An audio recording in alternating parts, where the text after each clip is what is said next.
ازيكم يا حبايب قلبي، عاملين ايه؟ تعالوا بقى يا معسلين اما اقول لكم الفرق ما بين البط والوز. ده ليه مميزات وعيوب وده ليه مميزات وعيوب. انتي لو عايزه تربي تعالى اما اقولك انهي الاحسن.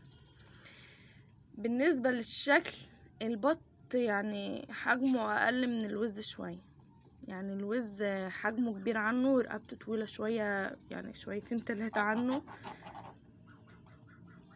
بالنسبه بقى يا جماعه للاكل، الاتنين بياكلوا اي حاجه، بس ممكن الوز يكون فتح، يعني شهيته مفتوحه شويه، بياكل كتير شويه.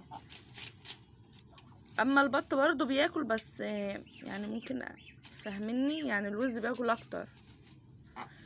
بالنسبه بقى لو انت محتاجه حاجه للانتاج يعني على طول بيض، فالبط احسن، لان البطه ممكن يوصل عدد بيضها ل20، فاهمني، لكن الوز اخرها ممكن 19، وبعدين 3 مرات في السنة، يعني الوز هتبيضلك 3 مرات في السنة.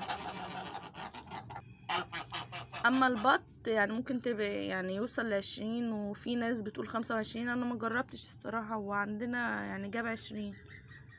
وبعدين اما بتطلعهم بتقعد مثلا اسبوع او اسبوعين لو سبتيها مع عيالها، وبعدين بترجع تبيض تاني.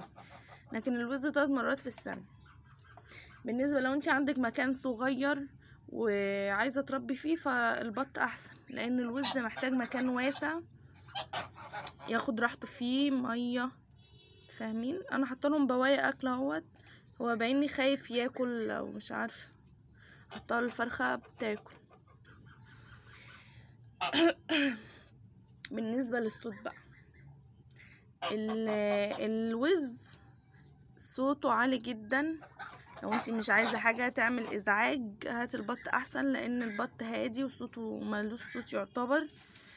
لكن الوز صوته عالي جدا، وبالذات بقى لو حد غريب طلع بيفضح الدنيا.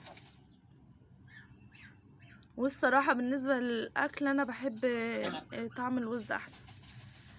الوز لحمته جميلة كده وحمرة، وطعمها جميل جدا يعني. والبط برضو يا جماعة لحمته حلوة، بس أنا بحب الوز أكتر يعني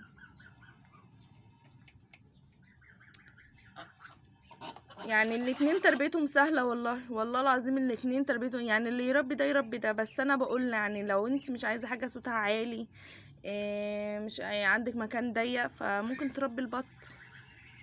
لو انت عايزة بقى انتاج بيض على طول، البط احسن، فاهمين يا جماعة.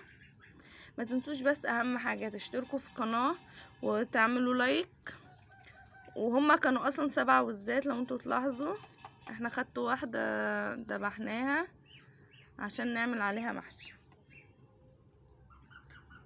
وشكرا ان انا وصلت 100 متابع، هي حاجة يعني صغيرة، بس انا فرحانة والله.